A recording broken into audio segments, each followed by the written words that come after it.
ಮಹಾಕುಂಭಮೇಳದಲ್ಲಿ ಅಗ್ನಿ ಅವಘಡ ಸಂಭವಿಸಿದೆ. ಉತ್ತರ ಪ್ರದೇಶದ ಪ್ರಯಾಗ್ರಾಜ್ನಲ್ಲಿ ಅವಘಡ ಸಂಭವಿಸಿರೋದು. ಶಾಸ್ತ್ರಿ ಬ್ರಿಡ್ಜ್ ಬಳಿ ಟೆಂಟ್ಗಳಿಗೆ ಬೆಂಕಿ. ವಿವೇಕಾನಂದ ಸೇವಾ ಸಮಿತಿ ಟೆಂಟ್ನಲ್ಲಿ ಬೆಂಕಿ ಕಾಣಿಸಿಕೊಂಡಿದೆ. ಹಲವು ಟೆಂಟ್ಗಳು ಬೆಂಕಿಗೆ ಆಹುತಿಯಾಗಿರೋದು. ಶಾಸ್ತ್ರಿ ಬ್ರಿಡ್ಜ್ ಬಳಿಯಲ್ಲಿ ದೊಡ್ಡ ಮಟ್ಟದಲ್ಲಿ ಬೆಂಕಿ ಅವಘಡ. ಮಹಾಕುಂಭಮೇಳದಲ್ಲಿ ಅಗ್ನಿ ಅವಘಡದ ಎಕ್ಸ್ಕ್ಲೂಸಿವ್ ದೃಶ್ಯಗಳು ನ್ಯೂಸ್ 18ಗೆ ಲಭ್ಯ ಆಗಿದೆ. ಈಗ ಸ್ಥಳಕ್ಕೆ 30ಕ್ಕೂ ಹೆಚ್ಚು ಅಗ್ನಿಶಾಮಕ ವಾಹನಗಳು ದೌಡಾಯಿಸಿದ್ದಾವೆ ಅಂತ ಲೇಟೆಸ್ಟ್ ಅಪ್ಡೇಟ್ಸ್ ಸಿಗ್ತಾ ಇದೆ. ಮಹಾಕುಂಭಮೇಳದಲ್ಲಿ ಅಗ್ನಿ ಅವಘಡ ಸಂಭವಿಸಿರೋದು. ಉತ್ತರ ಪ್ರದೇಶದ ಪ್ರಯಾಗ್ರಾಜ್ನಲ್ಲಿ ಅವಘಡ ನಮ್ಮ ಸ್ಕ್ರೀನ್ ಮೇಲೆ ನೋಡ್ತಾ ಇದ್ದೀರಿ. ಲಕ್ಷಾಂತರ ಸಂಖ್ಯೆಯಲ್ಲಿ ಟೆಂಟ್ಗಳ ನಿರ್ಮಾಣ ಆಗಿತ್ತು. ತಾತ್ಕಾಲಿಕ ಟೆಂಟ್ಗಳನ್ನ ನಿರ್ಮಿಸಲಾಗಿತ್ತು. ಆ ಟೆಂಟ್ಗಳಿಗೆ ಆಕಸ್ಮಿಕವಾಗಿ ಬೆಂಕಿ ಬಿದ್ದು ಒಂದು ದೊಡ್ಡ ಅವಘಡ ಸಂಭವಿಸಿದೆ. ಬೆಂಕಿ ನಂದಿಸುವಂತಹ ಕಾರ್ಯ ಆಗ್ತಾ ಇದೆ. ಶಾಸ್ತ್ರಿ ಬ್ರಿಡ್ಜ್ ಬಳಿ ಟೆಂಟ್ಗಳಿಗೆ ಬೆಂಕಿ ಬಿದ್ದಿರೋದು.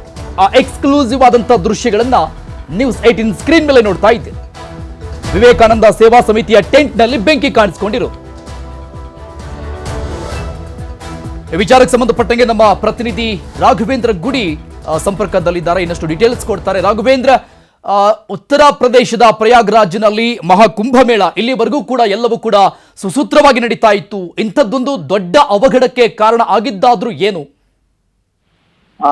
ಅರುಣ್, ಪ್ರಯಾಗರಾಜದಲ್ಲಿ ಇರ್ತಕ್ಕಂತಹ ಆ ಟೆಂಟ್ ಸಿಟಿ ಏನಿದೆ ಅಥವಾ ಟೆಂಟ್ಗಳನ್ನ ನಿರ್ಮಾಣ ಏನ್ ಮಾಡಲಾಗಿದೆ, ಸರಿಸುಮಾರಾಗಿ 45,000 ಎಕರೆ ಪ್ರದೇಶದಲ್ಲಿ ಇರ್ತಕ್ಕಂಥ ಟೆಂಟ್ಗಳು, ಲಕ್ಷಾಂತರ ಟೆಂಟ್ಗಳನ್ನ ಹಾಕಿದ್ದಾರೆ. ಈ ಟೆಂಟ್ಗಳಲ್ಲಿ ಸಾಮಾನ್ಯವಾಗಿ ಏನಾಗುತ್ತೆ, ಒಂದು ಹೋಮಕುಂಡಗಳಿರ್ತವೆ ಅಥವಾ ಅದೇನಾದ್ರೂ ವಿವೇಕಾನಂದ ಸೇವಾ ಸಮಿತಿ ಟೆಂಟ್ ಆಗಿರೋ ಕಾರಣದಿಂದಾಗಿ ಸಹಜವಾಗಿ ಅಲ್ಲಿ ಆಹಾರದ ಪ್ರಿಪರೇಷನ್ಗಳು ನಡೀತಾ ಇರುವಂತಹ ಸಾಧ್ಯತೆಗಳು ಇರ್ತವೆ. ಜೊತೆಗೆ ಈ ಒಣ ಹುಲ್ಲನ್ನ ಸಿಕ್ಕಾಪಟ್ಟೆ ಶೇಖರಣೆ ಮಾಡಿ ಇಟ್ಕೊಂಡಿರ್ತಾರೆ. ಯಾಕಂದ್ರೆ ಅದು ಕುಳಿತುಕೊಳ್ಳೋದಕ್ಕೆ ಅಥವಾ ನಿಲ್ಲೋದಕ್ಕೆ ಆ ಒಂದು ಸಂದರ್ಭದಲ್ಲಿ ಏನಾಗುತ್ತೆ, ಚಳಿ ಸಿಕ್ಕಾಪಟ್ಟೆ ವಾತಾವರಣ ಇರೋ ಕಾರಣದಿಂದಾಗಿ ನಾವು ಗಮನಿಸಿದ ಹಾಗೆ ಸಾಕಷ್ಟು ಈ ಹುಲ್ಲನ್ನ ತೆಗೆದುಕೊಂಡು ಬರ್ತಾರೆ. ಅಕ್ಕಪಕ್ಕದಿಂದ ಬರುವಂತ ಜನ ಎಲ್ಲರೂ ಕೂಡ ಒಣ ಹುಲ್ಲಿನ ರಾಶಿಯನ್ನ ತೆಗೆದುಕೊಂಡು ಬರ್ತಾರೆ. ಹೀಗಾಗಿ ನಾವು ಎಷ್ಟೋ ಬಾರಿ ಅನ್ಕೊಳ್ತಾ ಇದ್ವಿ, ಈ ಮಹಾಕುಂಭದ ಕುಂಭ ಸ್ನಾನ ಏನಾಗುತ್ತೆ, ಆ ಒಂದು ತ್ರಿವೇಣಿ ಸಂಗಮದ ಬಳಿಯಲ್ಲೂ ಕೂಡ ಅಕ್ಕಪಕ್ಕದಲ್ಲಿ ಆ ಹುಲ್ಲು ಇರುತ್ತೆ, ಮಧ್ಯದಲ್ಲಿ ಸ್ವಲ್ಪ ಬೆಂಕಿ ಹಾಕೊಂಡು ಕುತ್ಕೊಂಡಿರ್ತಾರೆ, ಚಳಿ ಆಗುತ್ತೆ ಅಂತೇಳಿ. ಹೀಗಾಗಿ ಗಾಳಿ ಜೊತೆಗೆ ಆ ಚಳಿಯ ಬೆಂಕಿಯ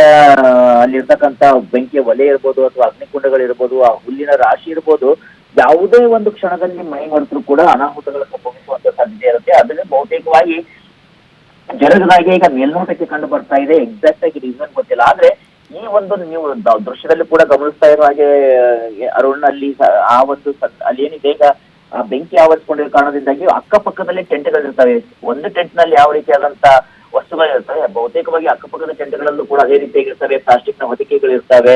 ಅಂದ್ರೆ ಕಂಬಷನ್ ಮಟೀರಿಯಲ್ ಅಂತ ಏನಂತೀವಿ, ಬೆಂಕಿ ಈಸಿಯಾಗಿ ಹೊತ್ತಿಕೊಳ್ಳುವಂತ ವಸ್ತುಗಳು ಏನಿರ್ತವೆ, ಆ ವಸ್ತುಗಳು ಹೆಚ್ಚಾಗಿ ಕಂಡು ಬರ್ತಿರ್ತವೆ. ಆಮೇಲೆ ಸಾಲಾಗಿರುವ ಟೆಂಟ್ಗಳಲ್ಲಿ ಆ ಬೆಂಕಿಗಳು ಸಹಜವಾಗಿ ಬೇಗವಾಗಿ ಬೆಂಕಿ ಹಬ್ಬಿರುವಂತ ಸಾಧ್ಯತೆಗಳು ಕಂಡು ಬರ್ತಾ ಇದ್ದಾವೆ. ಆದ್ರೆ ಸದ್ಯದ ಮಟ್ಟಿಗೆ ಸುಮಾರು 22 ಫೈರ್ಡ್ ಇಂಜಿನ್ ಮಷಿನ್ಸ್ ಗಳಿರ್ತವೆ ಅಥವಾ ಈ ಬೆಂಕಿ ನಂದಿಸುವಂತಹ ವಾಹನಗಳೇನಿದ್ದಾವೆ ಆಲ್ರೆಡಿ ಬಂದಿದ್ದಾವೆ. ಈಗ 22 ವಾಹನಗಳನ್ನ ಬಳಕೆ ಮಾಡಿಕೊಳ್ಳಲಾಗ್ತಾ ಇದೆ. ನಿರಂತರವಾಗಿ ಆ ಒಂದು ಮೂವ್ಮೆಂಟ್ಗಳು ಹೆಚ್ಚಳವಾಗ್ತಾ ಇದೆ. ಏನಾದ್ರೂ ವ್ಯಕ್ತಿಗಳಿಗೆ ಏನಾದ್ರೂ ಆಗಿದೆಯಾ ಆಗಿಲ್ವಾ ಅನ್ನೋದ್ರ ಬಗ್ಗೆ ಇನ್ನೂ ಸ್ಪಷ್ಟವಾದಂತ ಮಾಹಿತಿ, ಅದಕ್ಕೆ ಬೇಕಾಗಿರುವಂತ ಆಂಬ್ಯುಲೆನ್ಸ್ಗಳು ಕೂಡ ಸಮೀಪದಲ್ಲೇ ಬೀಡ್ಬಿಟ್ಟಿದ್ದಾವೆ. ಒಂದು ವೇಳೆ ಯಾರಿಗಾದ್ರೂ ತೊಂದರೆ ಆಗಿದ್ರೆ ಅವ್ರನ್ನ ಕರೆಸ್ಕೊಂಡು ಹೋಗೋದಕ್ಕೆ ಅನುಕೂಲ ಆಗ್ಲಿ ಅಂತ. ಬಟ್ ಅದೃಷ್ಟವಶಾತ್ ಏನಂದ್ರೆ ಇವತ್ತು ಸ್ವಲ್ಪ ಅಲ್ಲಿ ಮಳೆ ಆಗ್ಲಿ ಅಥವಾ ತೀರಾ ಮಂಜು ಮುಸುಕಿದ ವಾತಾವರಣಗಳು ಕಂಡು ಬರ್ತಿಲ್ಲ.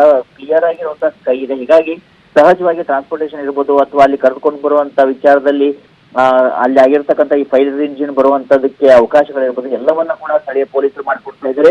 ಗಾಬರಿಯಾಗುವಂತಹ ಅವಶ್ಯಕತೆ ಯಾವುದೇ ಕಾರಣಕ್ಕೂ ಇಲ್ಲ. ಬೆಂಕಿ ಹತ್ತುಕೊಂಡಿದೆ. ಸಹಜವಾಗಿ ನಾವೀಗ ಲಕ್ಷಾಂತರವಾದಂತ ಟೆಂಟ್ಗಳಿದ್ದಾಗ ಕೆಲವು ಟೆಂಟ್ಗಳ ಬೆಂಕಿಗೆ ಆಗಿದಾವೆ ಅಂದ ಮಾತ್ರಕ್ಕೆ ಎಲ್ಲ ಕಡೆ ಅಂತದೇ ಸಿಚುವೇಶನ್ ಇದೆಯಾ ಅಂತ ಯಾರಾದ್ರೂ ಪ್ಯಾನಿಕ್ ಆಗುವಂತ ಅಗತ್ಯನೂ ಇಲ್ಲ. ಯಾಕಂದ್ರೆ ನಮ್ಮ ಕರ್ನಾಟಕದಿಂದಲೂ ಕೂಡ ಸಾಕಷ್ಟು ಜನ ಬರ್ತಾರೆ ಅಲ್ಲಿಗೆ. ಇಲ್ಲಿಯ ವೃದ್ಧರು, ಮಹಿಳೆಯರು, ಮಕ್ಕಳು, ಯುವಕರು ಸಾಕಷ್ಟು ಜನ ಬರ್ತಾರೆ. ಅವ್ರ ಮನೆಯಲ್ಲಿ ನೋಡಿದಂತವ್ರು ಕೂಡ ಗಾಬರಿಗೆ ಆಗಿ ಏನೋ ಅಲ್ಲಿ ಅನಾಹುತ ಆಗ್ಬಿಟ್ಟಿದೆ, ದೊಡ್ಡದೇನೋ ಆಗ್ಬಿಟ್ಟಿದೆ ಅಂತ ಯಾವುದೇ ರೀತಿಯ ಭಾವಿಸುವಂತ ಅಗತ್ಯತೆಗಳು ಕೂಡ ಇಲ್ಲ. ಖಂಡಿತವಾಗಿ ಬೆಂಕಿ ಹಚ್ಚಿಕೊಂಡಿದ್ದಾವೆ. ಕೆಲವು ಗುಡಿಸಲುಗಳಿಗೆ ಆ ಟೆಂಟ್ಗಳಿಗೆ ಬೆಂಕಿ ಹಚ್ಚಿರೋದಿದೆ. ಆ ಬೆಂಕಿ ನಂತರ ಕಾರ್ಯಗಳು ಮುಂದುವರಿತಾ ಇದ್ದಾವೆ.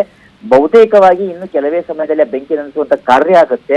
ಒಂದು ವೇಳೆ ಯಾರಿಗಾದ್ರೂ ಚಿಕ್ಕಪುಟ್ಟ ತೊಂದರೆ ಆಗಿದ್ರು ಅಥವಾ ಯಾರಿಗಾದ್ರೂ ಅಲ್ಲಿ ಬೆಂಕಿ ತಗಲಿದ್ರು ಅವನ್ನ ಕರೆದುಕೊಂಡು ಹೋಗೋದಕ್ಕೆ, ಯಾಕಂದ್ರೆ ಅಲ್ಲಿ ಬೋಟ್ ಆಂಬ್ಯುಲೆನ್ಸ್ಗಳಿದಾವೆ, ಏರ್ ಆಂಬ್ಯುಲೆನ್ಸ್ಗಳಿದಾವೆ, ನಾರ್ಮಲ್ ಆಗಿ ನಾವು ರೋಡ್ ಅಲ್ಲಿ ಹೇಗೆ ಆಂಬ್ಯುಲೆನ್ಸ್ ಇರ್ತವೆ ಆ ಆಂಬ್ಯುಲೆನ್ಸ್ ಗಳು ಕಂಡು ಬರ್ತಾ ಇದಾವೆ. ಸೆಂಟ್ರಲೈಸ್ಡ್ ಹಾಸ್ಪಿಟಲ್ ಅನ್ನ ನಿರ್ಮಾಣ ಮಾಡಲಾಗಿದೆ, ಹಾಸ್ಪಿಟಲ್ ಕ್ಯಾಂಪ್ಗಳಿದಾವೆ, ಎಲ್ಲ ರೀತಿಯಿಂದಲೂ ಕೂಡ ಅನುಕೂಲಕರವಾಗಿದೆ. ಆದ್ರೆ ಈ ಬೆಂಕಿ ನಂದಿಸುವ ಕಾರ್ಯವನ್ನ ಕೂಡ ಈಗ ಭರದಿಂದ ಸಾಗಿಸಲಾಗ್ತಾ ಇದೆ. ಅರುಣ್, ಓಕೆ, ರಾಘವೇಂದ್ರ ಗುಡಿ, ಈ ಕುಂಭಮೇಳದ ಇತಿಹಾಸವನ್ನ ನಾವು ನೋಡ್ತಾ ಹೋದ್ರೆ ಈ ಹಿಂದೆ ಈ ಕುಂಭಮೇಳ, ಅರ್ಧ ಕುಂಭಮೇಳ, ಪೂರ್ಣ ಕುಂಭಮೇಳ ಯಾವುದ್ರಲ್ಲೂ ಕೂಡ ಈ ದೊಡ್ಡ ಮಟ್ಟಿಗಿನ ಅವಘಡ ಸಂಭವಿಸಿದ್ದು ವರದಿ ಆಗಿಲ್ಲ ಅನ್ಸುತ್ತೆ. ಫಾರ್ ದಿ ಫಸ್ಟ್ ಟೈಮ್ ಇಂಥದ್ದೊಂದು ಅವಘಡಕ್ಕೆ ಸಾಕ್ಷಿ ಆಗ್ತಾ ಇದೆ ಮಹಾಕುಂಭಮೇಳ. ದುರಾದೃಷ್ಟ ಇದು. ನೀವು ಇಲ್ಲಿವರೆಗೂ ಕೂಡ ನಿರಂತರವಾಗಿ ನ್ಯೂಸ್ 18 ಖುದ್ದಾಗಿ ತಾವೇ ಕೂಡ ಅಲ್ಲಿನ ಪ್ರತ್ಯಕ್ಷ ವರದಿಯನ್ನು ಕೊಡ್ತಾ ಇದ್ರಿ, ಫಾಲೋ ಅಪ್ ನಲ್ಲಿದ್ರಿ. ನೀವು ನೋಡಿದಂಗೆ ಅಲ್ಲಿ ಫೈರ್ ಎಕ್ಸಾಸ್ಟರ್ ಗಳನ್ನ ಅಳವಡಿಕೆ ಮಾಡಲಾಗಿತ್ತು. ಅಂದ್ರೆ ಮುನ್ನೆಚ್ಚರಿಕೆ ಕ್ರಮಗಳು ಏನೇನಿತ್ತು? ಯಾಕಂದ್ರೆ ದೊಡ್ಡ ಮಟ್ಟದ ಜನಸಂಖ್ಯೆ ಸೇರುತ್ತೆ ಅನ್ನುವಂತ ನಿರೀಕ್ಷೆ ಅಂತೂ ಇತ್ತು. ಸಹಜವಾಗಿ ನೀವು ಹೇಳ್ತಕ್ಕಂತ ಪ್ರಶ್ನೆ ಏನಿದೆ ಅರುಣ್, ಅದಕ್ಕೆ ಅನುಗುಣವಾಗಿ ನಾವು ನೋಡೋದಾದ್ರೆ ಈ ಬೆಂಕಿ ಅನಾಹುತಗಳು ಹಿಂದೆ ಕೂಡ ಸಂಭವಿಸಿದವೆ. ಬೇರೆ ಅವುಗಳನ್ನ ಹೇಗೆ ನಿಯಂತ್ರಣ ಮಾಡ್ತಾರೆ ಅನ್ನುವಂತ ಪ್ರಶ್ನೆ ಇರುತ್ತೆ. ಈ ಬಾರಿ ಕೂಡ ಯಾವುದೇ ನಾವು ಒಂದು ಸೆಕ್ಟರ್ಗೆ ಹೋಗ್ಲಿ, ಯಾವುದೇ ಅಖಾಡಗಳ ಬಳಿಯಲ್ಲಿ ಹೋಗಿರ್ಲಿ, ಅಲ್ಲಿ ನಮಗೆ ನೋಡೋದಕ್ಕೆ ಸಿಗ್ತಾ ಇದ್ದದ್ದು ಏನಂದ್ರೆ ಒಂದು ಪೊಲೀಸ್ ಬಂದೋಬಸ್ತು, ಇನ್ನೊಂದು ಈ ಆಂಬ್ಯುಲೆನ್ಸ್ ಗಳನ್ನ ಸ್ಟ್ಯಾಂಡ್ ಬೈ ಇಟ್ಟಿರುವಂತದ್ದು, ಜೊತೆಗೆ ಫೈರ್ ಇಂಜಿನ್ಸ್ ಗಳನ್ನ ಕೂಡ ಅಲ್ಲಿ ದೊಡ್ಡ ಮಟ್ಟದಲ್ಲಿ ಒಂದು ನಮ್ಮ ಮೀಡಿಯಾ ಸೆಂಟರ್ ಏನಿದೆ, ಮೀಡಿಯಾ ಸೆಂಟರ್ ಮುಂದೆನೆ ಸರಿಸುಮಾರಾಗಿ 100 ಎಕರೆಯಲ್ಲಿ ದೊಡ್ಡ ಒಂದು ಫೈರ್ ಇಂಜಿನ್ ಅಂದ್ರೆ ಈ ಅಗ್ನಿಶಾಮಕ ದಳವನ್ನ ನಿರ್ಮಾಣ ಮಾಡಲಾಗಿದೆ. ತಾತ್ಕಾಲಿಕವಾಗಿ ಸಾಕಷ್ಟು ಫೈರ್ ಎಕ್ಸ್ಟಿಂಗ್ವಿಷ್ಗಳಿರ್ಬೋದು ಅಥವಾ ಈ ವಾಹನಗಳಿರ್ಬೋದು, ಅಲ್ಲಿ ಬೇಕಾಗಿರ್ತಕ್ಕಂಥ ವ್ಯವಸ್ಥೆ ಇರ್ಬೋದು, ಸಿಬ್ಬಂದಿ ಇರ್ಬೋದು, ಎಲ್ಲರನ್ನ ಕೂಡ ಸ್ಟ್ಯಾಂಡ್ ಅಪ್ ಇಟ್ಟಿದ್ದಾರೆ. ಅದೇ ಕಾರಣದಿಂದಾಗಿ ಬೆಂಕಿ ಹೊತ್ತಿಕೊಂಡ ಕೆಲವೇ ಕ್ಷಣಗಳಲ್ಲಿ 22 ಫೈರ್ ಎಕ್ಸ್ಟಿಂಗ್ವಿಷರ್ ಮಷಿನ್ಸ್ ಗಳಿದ್ದಾವೆ ಅಥವಾ ವಾಹನಗಳಿದ್ದಾವೆ, ಅದ್ರಲ್ಲಿ ಹೋಗೋದಕ್ಕೆ ಸಾಧ್ಯ ಆಗಿತ್ತು. ಅಕಸ್ಮಾತ್ ಏನಾದ್ರೂ ಒಂದ್ ಸ್ವಲ್ಪ ನೆಗ್ಲಿಜೆನ್ಸ್ ತೋರಿದ್ರು ಕೂಡ ಆ ಗುಡಿಸಲುಗಳಿಗೆ ಒಂದರಿಂದ ಒಂದು ಏನ್ ಹರಡ್ತಾ ಇತ್ತು, ಇಡೀ ಒಂದು ಪರಿಸರವನ್ನೇ ಆವರಿಸಿಕೊಳ್ಳುವಂತ ಎಲ್ಲ ಸಾಧ್ಯತೆಗಳು ಕೂಡ ದಟ್ಟವಾಗಿತ್ತು. ಆದ್ರೆ ಹಾಗೆ ಆಗೋದಕ್ಕೆ ಅವಕಾಶವನ್ನ ಅಲ್ಲಿ ಕೊಡ್ತಾ ಇಲ್ಲ. ಹೀಗಾಗಿ ಆ ಬೆಂಕಿ ಹತ್ತುಕೊಂಡಿದೆ ಅಂದಾಗ ತಕ್ಷಣದಲ್ಲಿಯೇ ಒಂದು ಅಲ್ಲಿ ಅಗ್ನಿಶಾಮಕ ದಳದ ವಾಹನ ಹೋಗುತ್ತೆ. ಅದಾದ ಬಳಿಕ ಕೆಲವು ಸಮಯದಲ್ಲಿ 22 ವಾಹನಗಳು ಬಂದಿದ್ದಾವೆ. ಆಮೇಲೆ ನೀರಿನ ಕೊರತೆ ಕೂಡ ಇಲ್ಲ, ಅಲ್ಲಿ ಎಲ್ಲ ದೂರದಿಂದ ನೀರು ತರಬೇಕನ್ನೋ ಹಾಗೂ ಇಲ್ಲ ಕೂಡ ಹತ್ತಿರದಲ್ಲೇನೆ 3 ನದಿಗಳು ಹರಿತಾ ಇದ್ದಾವೆ.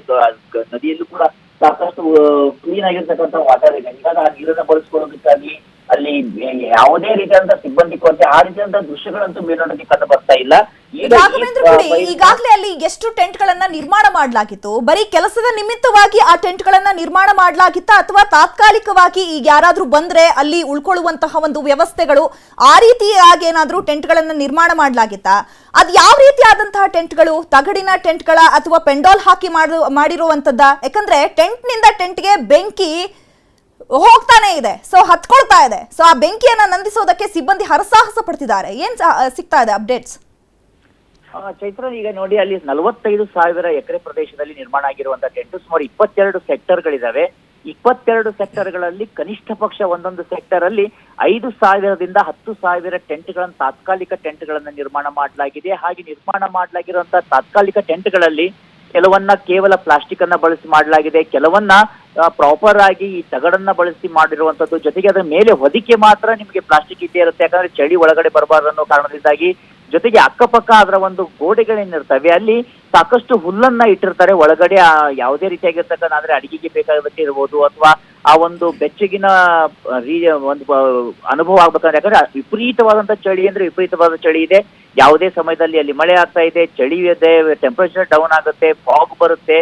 ಹೀಗಾಗಿ ಆ ದೃಷ್ಟಿಯಿಂದಲೂ ಕೂಡ ಎಲ್ಲ ರೀತಿಯಂತ ಬಂದೋಬಸ್ತನ್ನ ಮಾಡುವಂತ ಪ್ರಯತ್ನವನ್ನ ಟೆಂಟ್ಗಳಲ್ಲಿ ಮಾಡಲಾಗಿದೆ. ಇನ್ನ ಈ ಟೆಂಟ್ಗಳಲ್ಲಿ ಕೆಲವು ಪ್ರಮುಖವಾದಂತ ಸೆಕ್ಟರ್ಗಳೇನಿದಾವೆ 20ರಿಂದ 19ರಿಂದ 20, 21, 22 ಸೆಕ್ಟರ್ ವರ್ಗುನು ಅದನ್ನ ಸರ್ಕಾರ ನಿರ್ಮಾಣ ಮಾಡಾಗಿದ್ರೆ, ಉಳಿದ ಎಲ್ಲ ಟೆಂಟ್ಗಳಿಗೆ ಕೇವಲ ಜಾಗವನ್ನ ಕೊಟ್ಟಿರ್ತಾರೆ.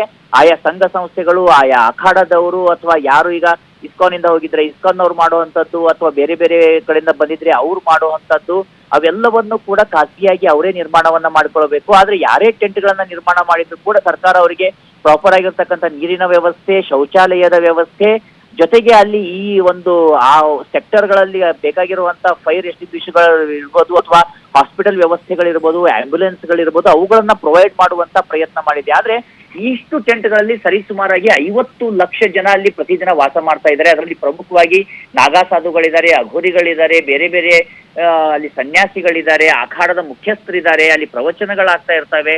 ಸಾವಿರಾರು ಜನ ಪ್ರತಿದಿನ ಪ್ರತಿ ಟೆಂಟ್ಗೂ ಕೂಡ ವಿಸಿಟ್ ಮಾಡ್ತಾನೆ ಇರ್ತಾರೆ, ಬಂದು ಹೋಗೋದು ನಡೀತಾ ಇರುತ್ತೆ. ಪ್ರತಿ ಸಾಧುಗಳ ಪ್ರತಿ ಟೆಂಟ್ ನಲ್ಲಿ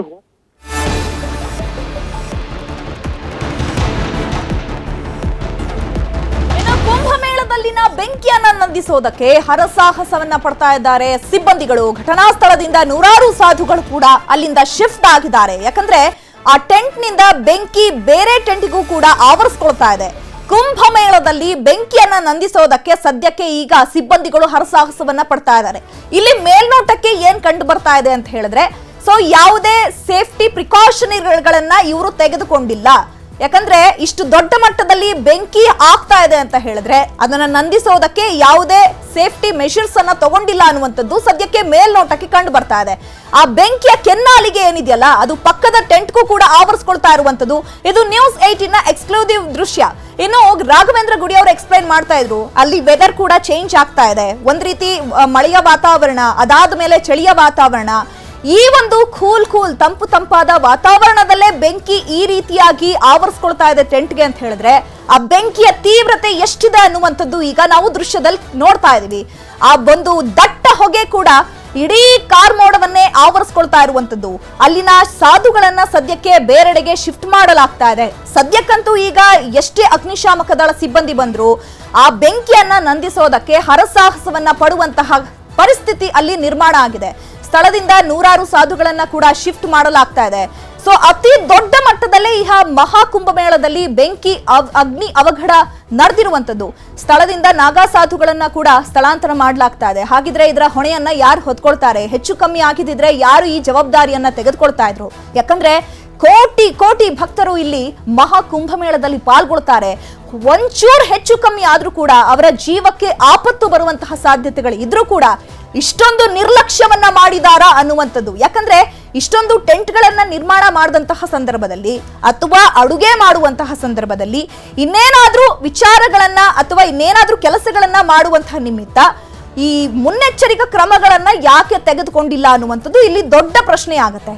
ಬೆಂಕಿಯನ್ನ ನಂದಿಸೋದಕ್ಕೆ ಸಿಬ್ಬಂದಿ ಕಳ್ಳಿ ಆಗ್ತಾ ಇಲ್ಲ ಅಂತ ಹೇಳಿದ್ರೆ ಆ ಬೆಂಕಿಯ ಕೆನ್ನಾಲಿಗೆ ಎಷ್ಟರ ಮಟ್ಟದಲ್ಲಿ ಆವರಿಸಿಕೊಂಡಿದೆ ಅನ್ನುವಂಥದ್ದನ್ನ ನೀವು ದೃಶ್ಯದಲ್ಲಿ ನೋಡ್ತಾ ಇದ್ದೀರಾ.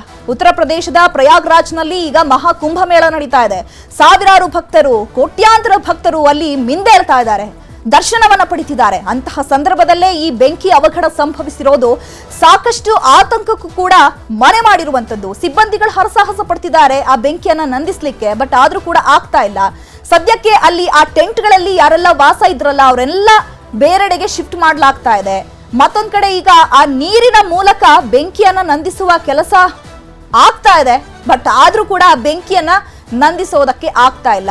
ಸೊ ಸಿಬ್ಬಂದಿಗಳು ಕೂಡ ಓಡಾಡ್ತಾ ಇದ್ದಾರೆ ಆ ಬೆಂಕಿಯನ್ನ ನಂದಿಸಬೇಕು ಅನ್ನುವಂತಹ ನಿಟ್ಟಿನಲ್ಲಿ, ಬಟ್ ಯಾವುದೇ ಯೂಸ್ ಆಗ್ತಾ ಇಲ್ಲ. ಯಾಕಂದ್ರೆ ಟೆಂಟ್ ಇಂದ ಟೆಂಟ್ಗೆ ಆ ಬೆಂಕಿಯ ಕೆನ್ನಾಲಿಗೆ ಆವರಿಸ್ಕೊಳ್ತಾ ಇದೆ, ದಟ್ಟ ಹೊಗೆ ಆವರಿಸ್ಕೊಳ್ತಾ ಇದೆ.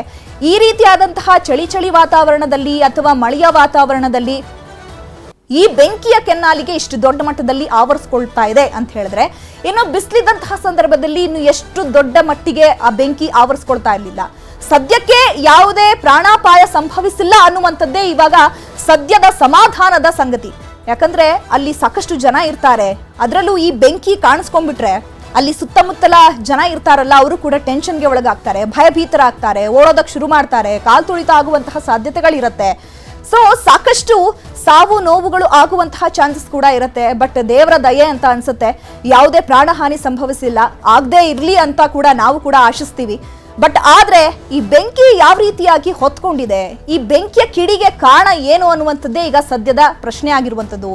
ಈಗ ಪೊಲೀಸರೇನೋ ಸಿಬ್ಬಂದಿಗಳೇನೋ ಆ ಬೆಂಕಿಯನ್ನ ನಂದಿಸುವ ಪ್ರಯತ್ನವನ್ನ ಮಾಡ್ತಾ ಇದ್ದಾರೆ, ಬಟ್ ಆದ್ರೂ ಕೂಡ ಆ ಬೆಂಕಿ ನಂದಿಸ್ಲಿಕ್ಕೆ ಸಾಧ್ಯವಾಗ್ತಾ ಇಲ್ಲ. ಯಾಕಂದ್ರೆ ಅಷ್ಟು ಮಟ್ಟದಲ್ಲಿ ಆ ಬೆಂಕಿ ಎಲ್ಲ ಕಡೆ ಕೂಡ ಆವರಿಸ್ಕೊಳ್ತಾ ಇರುವಂತದ್ದು.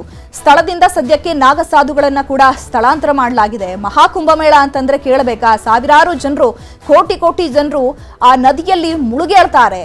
ಮಿಂದ್ ಹೋಗ್ತಾರೆ. ಅಂಥದ್ರಲ್ಲಿ ಇಷ್ಟೆಲ್ಲ ಜನರು ಕೂಡ ಸೇರ್ಕೊಂಡ್ರು ಕೂಡ ಯಾವುದೇ ರೀತಿಯಾದಂತಹ ಅವಘಡ ಸಂಭವಿಸಬಾರದು ಅನ್ನುವಂತಹ ನಿಟ್ಟಿನಲ್ಲಿ ಮುನ್ನೆಚ್ಚರಿಕಾ ಕ್ರಮಗಳನ್ನ ಕೈಗೊಳ್ಳಬೇಕಾಗತ್ತೆ.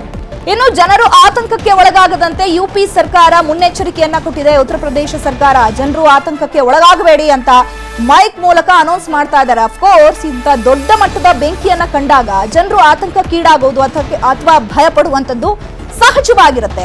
ಬಟ್ ಈಗ ಯುಪಿ ಸರ್ಕಾರ ಮೈಕ್ ನ ಮೂಲಕ ಅನೌನ್ಸ್ ಮಾಡ್ತಾ ಇರುವಂತದ್ದು ಜನರು ಆತಂಕ ಪಡಬೇಡಿ, ಏನೂ ಹೆಚ್ಚು ಕಮ್ಮಿ ಆಗೋದಿಲ್ಲ ಅನ್ನುವಂಥ ನಿಟ್ಟಿನಲ್ಲಿ ಮೈಕ್ ಮೂಲಕ ಅನೌನ್ಸ್ ಮಾಡ್ತಾ ಇದ್ದಾರೆ. ಉತ್ತರ ಪ್ರದೇಶದ ಪ್ರಯಾಗ್ರಾಜ್ನಲ್ಲಿ 144 ವರ್ಷದ ನಂತರದಲ್ಲಿ ಬಹಳಷ್ಟು ವಿಜೃಂಭಣೆಯಿಂದ ನಡೀತಾ ಇದ್ದಂತಹ ಮಹಾಕುಂಭ ಮೇಳಕ್ಕೆ ಒಂದು ಕಪ್ಪು ಚುಕ್ಕೆ ಅನ್ನುವಂತಹ ಘಟನೆ ಸಂಭವಿಸಿದೆ. ವಿಚಾರಕ್ಕೆ ಸಂಬಂಧಪಟ್ಟಂಗೆ ನಮ್ಮ ನ್ಯೂಸ್ ಎಡಿಟರ್ ರಾಘವೇಂದ್ರ ಗುಡಿ ದೂರವಾಣಿ ಸಂಪರ್ಕದಲ್ಲಿದ್ದಾರೆ. ರಾಘವೇಂದ್ರ ಗುಡಿ, ಒಂದೊಂದಿಷ್ಟು ಅಪ್ಡೇಟ್ಸ್ಗಳು ಲಭ್ಯ ಆಗ್ತಾ ಇದೆ. ರಾಘವೇಂದ್ರ ಗುಡಿ, ಒಂದು ಹಂತದಲ್ಲಿ ಅಂದ್ರೆ ಈ ವಿವೇಕಾನಂದ ಟೆಂಟ್ಗಳ ಟ್ರಸ್ಟ್ ರೆಡಿ ಮಾಡಿದಂತ ಟೆಂಟ್ಗಳಿಗೆ ಬೆಂಕಿ ವ್ಯಾಪಿಸಿದೆ ಅನ್ನುವಂಥ ಮಾಹಿತಿ ಏನಿದೆ, ಅಂದ್ರೆ ಅಲ್ಲಿ ನೀವು ನೋಡಿರುವಂತಹ ಪ್ರಕಾರವಾಗಿ ಬೇರೆ ಬೇರೆ ಟ್ರಸ್ಟ್ಗಳಿಂದ, ಸಂಘ ಸಂಸ್ಥೆಗಳಿಂದ ಬೇರೆ ಬೇರೆ ಜಾಗಗಳಲ್ಲಿ ಈ ರೀತಿಯಾಗಿ ಟೆಂಟ್ಗಳ ವ್ಯವಸ್ಥೆ ಮಾಡಲಾಗಿದೆಯಾ? ದೂರದಿಂದ ಬರುವಂತ ನಾಗ ಸಾಧುಗಳಿಗಾಗಿ ಅಥವಾ ದೂರದಿಂದ ಬರುವಂತ ಜನರಿಗಾಗಿ ಅಲ್ಲಿ ಏನೆಲ್ಲ ವ್ಯವಸ್ಥೆಗಳಿತ್ತು? ಅರುಣ್, ಸಾಧುಗಳಿಗಾಗಿ ಆಯಾ ಅಖಾಡದವರೇ ಟೆಂಟ್ಗಳ ನಿರ್ಮಾಣ ಮಾಡ್ಕೊಂಡಿರ್ತಾರೆ. ಹೀಗಾಗಿ ಬಹುತೇಕವಾಗಿ ಎಲ್ಲ ರೀತಿಯಾಗಿರ್ತಕ್ಕಂಥ ಸಾಧುಗಳು, ಏನು 13 ಅಖಾಡಗಳಿದಾವೆ, ಜೂನಾ ಅಖಾಡ ಇರ್ಬೋದು ಅಥವಾ ನಿರ್ಮೋಹಿ ಅಖಾಡ ಇರ್ಬೋದು, ಬಡಾ ಉದಾಸೀನ್ ಅಖಾಡ ಇರ್ಬೋದು, ಈ ಅತಿ ದೊಡ್ಡದಾಗಿರ್ತಕ್ಕಂಥ ಅಖಾಡಗಳು ಒಂದೊಂದು ಅಖಾಡದಲ್ಲೂ ಸರಿಸುಮಾರಾಗಿ 4,000ದಿಂದ 10,000 ಟೆಂಟ್ಗಳನ್ನ ಅವರೇ ನಿರ್ಮಾಣ ಮಾಡ್ಕೊಳ್ತಾರೆ. ಅದರ ಸಂಪೂರ್ಣ ಮೇಲುಸ್ತುವಾರಿಯನ್ನ ಆಯಾ ಅಖಾಡದವರೇ ವಹಿಸ್ಕೊಳ್ತಾರೆ. ಆದ್ರೆ ಇನ್ನೊಂದು ಕಡೆ ನಾವು ಗಮನಿಸೋದಾದ್ರೆ, ಈಗ ಜನ ಬರ್ಬೇಕಲ್ಲ, ಜನ ಬಂದಂತವ್ರಿಗೆ ಅಲ್ಲಿ ಇರೋದಕ್ಕೆ ಅಥವಾ ಸ್ವಯಂ ಸೇವಕರು ಬರ್ತಾರೆ, ಸಾಕಷ್ಟು ಜನ ಬೇರೆ ಬೇರೆ ಡಿಪಾರ್ಟ್ಮೆಂಟ್ನವ್ರು ಇದ್ದಾರೆ, ಅವರಿಗೆ ಸರ್ಕಾರಗಳು ನಿರ್ಮಾಣ ಮಾಡ್ತವೆ. ಜೊತೆಗೆ ವಿವಿಧ ಟ್ರಸ್ಟ್ಗಳು ಸ್ವಯಂ ಪ್ರೇರಿತವಾಗಿ ಅಲ್ಲಿ ಒಂದು ತಮ್ಮ ಸೇವೆಯನ್ನ ಸಲ್ಲಿಸಬೇಕು ಅನ್ನುವಂತ ಕಾರಣದಿಂದಾಗಿ ಕೂಡ ಸಾಕಷ್ಟು ಟೆಂಟ್ಗಳನ್ನ ನಿರ್ಮಾಣ ಮಾಡಿದ್ದಾರೆ. ಇನ್ನು ಕೆಲ ಕಡೆಗಳಲ್ಲಿ ಕಮರ್ಷಿಯಲ್ ಟೆಂಟ್ಗಳನ್ನ ಕೂಡ ನಿರ್ಮಾಣ ಮಾಡಲಾಗಿದೆ. ಅಂದ್ರೆ ಪ್ರತಿದಿನ 100 ರೂಪಾಯಿಯಿಂದ 1 ಲಕ್ಷ ರೂಪಾಯಿವರೆಗೂ ಒಂದು ದಿನಕ್ಕೆ ಬೆಲೆ ಇರತಕ್ಕಂಥ ಟೆಂಟ್ಗಳನ್ನ ನಿರ್ಮಾಣ ಅಲ್ಲಿ ಮಾಡಲಾಗಿದೆ. ಈ ಟೆಂಟ್ಗಳ ನಿರ್ಮಾಣವನ್ನ ಮಾಡಿದಂತ ಸಂದರ್ಭದಲ್ಲಿ ಸಹಜವಾಗಿ ಇವನ್ ನಾವು ಕೂಡ ಅಲ್ಲಿ ನಮ್ಮ ಮೀಡಿಯಾ ಟೆಂಟ್ಗಳಿದಾವೆ, ವಿಭಿನ್ನವಾಗಿರೋದು, ಜೊತೆಗೆ ಮೀಡಿಯಾ ಸೆಂಟರ್ಗಳಿದಾವೆ. ಪ್ರತಿಯೊಂದರಲ್ಲೂ ಸಾಮಾನ್ಯವಾಗಿ ಏನಿರುತ್ತೆ ಒಂದು ಟೆಂಟ್ ನಲ್ಲಿ ಅಂದ್ರೆ ಬೆಡ್ ಇರುತ್ತೆ, ಮಲಗಿದ್ಕೊಳ್ಳೋದಕ್ಕೆ ವ್ಯವಸ್ಥೆಗಳಿರ್ತವೆ. ಅಲ್ಲಿ ಆ ವ್ಯವಸ್ಥೆಗಳಿದ್ದಾಗ ಪ್ಲಾಸ್ಟಿಕ್ ಅನ್ನ ಬಳಸಿದಾಗ ಇವೆಲ್ಲವೂ ಕೂಡ ಕಂಬಷನ್ ಮಟೀರಿಯಲ್ಗಳು, ಅಂದ್ರೆ ಅತಿ ಬೇಗವಾಗಿ ಬೆಂಕಿಯನ್ನ ಹಿಡಿದುಕೊಳ್ತವೆ, ಬೆಂಕಿ ಹಬ್ಬುತ್ತೆ ಕೂಡ. ಯಾಕಂದ್ರೆ ಅಲ್ಲಿ ಮಳೆ ಬಂದ್ರೆ ಒಳಗಡೆ ಬರಬಾರ್ದು ಆ ನೀರು, ಅಂದ್ರೆ ಸಹಜವಾಗಿ ಪ್ಲಾಸ್ಟಿಕ್ ಅನ್ನ ಬಳಕೆ ಮಾಡ್ಕೊಳ್ತಾರೆ. ತಗಡನ್ನ ಕೆಲವು ಕಡೆ ಮಾಡಿದ್ರು ಕೂಡ ಅದು ಅತಿ ಬೇಗ ಕೋಲ್ಡ್ ಆಗುತ್ತೆ. ಕೋಲ್ಡ್ ಆದ್ರೆ ಒಳಗಡೆ ಮಲಗೋದಕ್ಕೂ ಕೂಡ ಸಾಧ್ಯ ಆಗೋದಿಲ್ಲ. ಒಂದು ಕೋಲ್ಡ್ ಅಟ್ಯಾಕ್ ಆಗುವಂತ ಸಾಧ್ಯತೆಗಳಿರ್ತವೆ. ಅದನ್ನ ತಪ್ಪಿಸೋದಕ್ಕೋಸ್ಕರ ಏನ್ ಮಾಡ್ತಾರೆ, ಪ್ಲಾಸ್ಟಿಕ್ ಬಳಕೆ ಮಾಡಿರ್ತಾರೆ, ಹುಲ್ಲನ್ನ, ಬಿದಿರುಗಳನ್ನ ಬಳಕೆ ಮಾಡಿಕೊಳ್ಳಲಾಗುತ್ತೆ. ನಾವು ದೃಶ್ಯದಲ್ಲಿ ಗಮನಿಸ್ತಾ ಇದ್ದೀವಿ. ಅಲ್ಲಿ ನೋಡಿ, ಅಲ್ಲಿ ಪ್ಲಾಸ್ಟಿಕ್ ಇದೆ, ಬಿದಿರನ್ನ ಬಳಕೆ ಮಾಡಿಕೊಳ್ಳಲಾಗಿದೆ. ಹೀಗಾಗಿ ಒಂದರಿಂದ ಒಂದಕ್ಕೆ ಬೇಗವಾಗಿ ಬರ್ತಾ ಇದೆ. ಅಲ್ಲಿ ಜನರನ್ನ ಮೊದಲು ಖಾಲಿ ಮಾಡಿದ್ದಾರೆ. ಅದಾದ ಬಳಿಕ ಒಂದು ಟೆಂಟ್ ನಿಂದ ಇನ್ನೊಂದು ಟೆಂಟ್ ಮಧ್ಯದಲ್ಲಿ ಗ್ಯಾಪ್ ಅನ್ನ ನಿರ್ಮಾಣ ಮಾಡುವಂತ ಪ್ರಯತ್ನದಲ್ಲಿ ಅಲ್ಲಿರ್ತಕ್ಕಂಥ ಸ್ವಯಂ ಸೇವಕರು, ಪೊಲೀಸರು ಮತ್ತೆ ಅಗ್ನಿಶಾಮಕ ದಳದವರು ಕೂಡ ಪ್ರಯತ್ನವನ್ನ ಮಾಡ್ತಿದ್ದಾರೆ. ಜೊತೆಗೆ ನಿರಂತರವಾಗಿ ಆ ಅಗ್ನಿಶಾಮಕ ದಳದ ವಾಹನಗಳು ನೀರನ್ನ ಅಲ್ಲಿ ಹಾಕ್ತಾನೆ ಇದ್ದಾವೆ. ಹೀಗಾಗಿ ಬೆಂಕಿಯನ್ನ ಕಂಟ್ರೋಲ್ ಮಾಡೋಕೆ ಪ್ರಯತ್ನಗಳಾಗ್ತಿದ್ದಾವೆ. ಯಾವುದೇ ಕಾರಣಕ್ಕೂ ಯಾರು ಪ್ಯಾನಿಕ್ ಆಗುವಂತ ಅವಶ್ಯಕತೆ ಇಲ್ಲ. ಕರ್ನಾಟಕದಲ್ಲಿ ಇರ್ತಕ್ಕಂಥ ಕನ್ನಡಿಗರು, ನಿಮ್ಮ ಸಂಬಂಧಿಕರು, ಸ್ನೇಹಿತರಲ್ಲಿ ಹೋಗಿದ್ರು ಸಹಿತ ಯಾವುದೇ ಕಾರಣಕ್ಕೂ ಗಾಬರಿ ಆಗೋದು ಬೇಡ. ಅಲ್ಲಿ ಎಲ್ಲ ರೀತಿಯಾಗಿರ್ತಕ್ಕಂಥ ಪ್ರಿಕಾಷನ್ಸ್ ತೆಗೆದುಕೊಂಡು ಬೆಂಕಿ ನಂದಿಸುವಂತ ಕಾರ್ಯ ಮುಂದುವರಿತಾ ಇದೆ. ಚೈತ್ರ, ಅರುಣ್, ಥ್ಯಾಂಕ್ ಯು ರಾಘವೇಂದ್ರ ಗುಡಿ ಎಲ್ಲ ಡೀಟೇಲ್ಸ್.